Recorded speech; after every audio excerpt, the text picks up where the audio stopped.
Assalamualaikum warahmatullahi wabarakatuh dan selamat sejahtera. Alhamdulillah kita berjumpa lagi dalam program 1D 5Q ataupun 1D 5 Question. InsyaAllah kita akan sambung perbincangan soalan bab elektronik, bab tingkatan 5. Okey, mari kita terus bincangkan soalan ini. Okey, Raja 1 menunjukkan proses elektron terbebas daripada permukaan logam yang dipanaskan. Okey, terbebas daripada permukaan logam yang dipanaskan ini adalah definisi bagi pancaran termion. Okey, jadi kalau kita tengok jawapan dia pun ini soalan yang direct. So, maka nama dia adalah proses pancaran termion lah. Pancaran inframerah bukan ya. Aruhan elektron bukan, pengionan molekul pun bukan. Kalau kamu tak hafal dia punya definisi, memang kamu tak boleh jawab lah soalan ni. So, kena hafal definisi dia berkenaan dengan pancaran termion. Okey, soalan seterusnya, soalan nombor 2. Dalam sebuah tiub sinar katod, tenaga kinetik maksimum ialah 1.32 kali 10 kuasa negatif 15 Joule. Berapakah beza keupayaan? Okey, dia nak beza keupayaan iaitu V. Yang dia bagi ni tenaga kinetik maksimum. EK kinetic energy. Merentasi anod pemecut dan katod. Alright. Jadi, macam biasa, saya tak rela gagal ujian.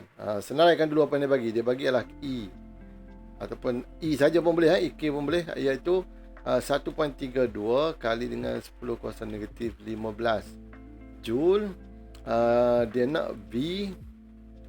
Okay, yang dibagi ialah E, 1.6 kali 10 kuasa negatif 19 Coulomb.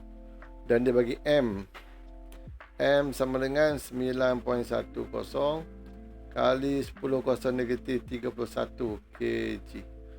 Okey, dalam kes ni dia kena tahu lah formula apa yang kita nak pakai. Formula dia ialah, kita tulis sini lah. Formula dia adalah E sama dengan EV. Atau E ni adalah setengah MV. V ni adalah V maksimum kuasa 2 sama dengan EV. Alright, dalam kes ni sebenarnya E ni dia dah bagi 1.32 kali 10 kuasa negatif 15. E pun dia bagi, dia nak V je kan.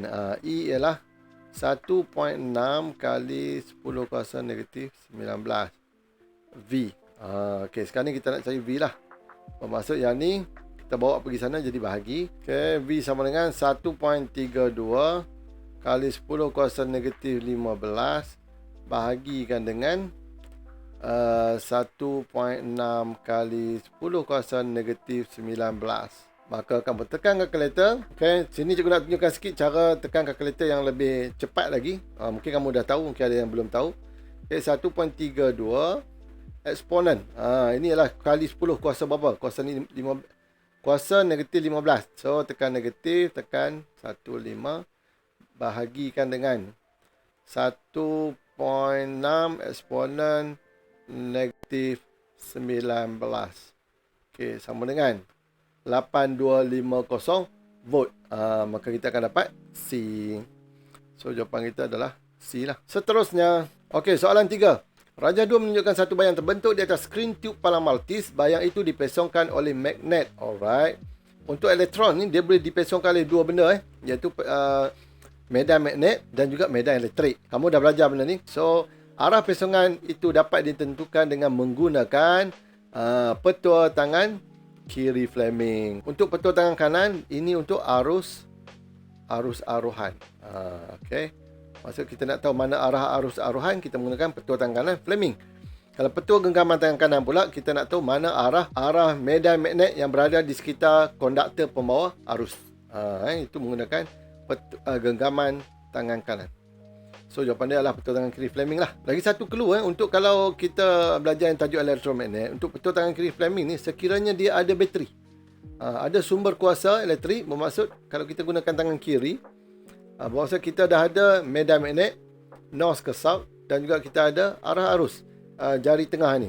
So jari telunjuk dan jari tengah kita ada nilai iaitu north ke south ataupun utara ke selatan, dan juga arah jari tengah adalah arah arus. Yang kita nak cari adalah arah ibu jari, mana daya itu bertindak. So itu petua tangan kiri. Kalau tangan kanan, kita nak cari mana ni arah arus, kan? Kita dah ada arah daya itu, yang mana arah kita pusingkan ataupun kita gerakkan. Dan juga kita dah ada arah medan magnet kekal, iaitu north ke south ataupun utara ke selatan. Okey, seterusnya soalan 4. Zarah manakah yang terbebas dari permukaan logam apabila dipanaskan? Ini nama apa tadi? Pancaran termion. Pada suhu tinggi, ia ialah elektron. Bukan proton, bukan neutron dan juga bukan nukleon. Ini nak ingat je. Konstruk dia mengingat saja. Soalan senang. Soalan 5. Tengok simbol ni kena tahulah. Inilah simbol diode. Diode. Okey, diode ni banyaklah. Ada satu lagi jenis yang ada, kita ada LED. Kan?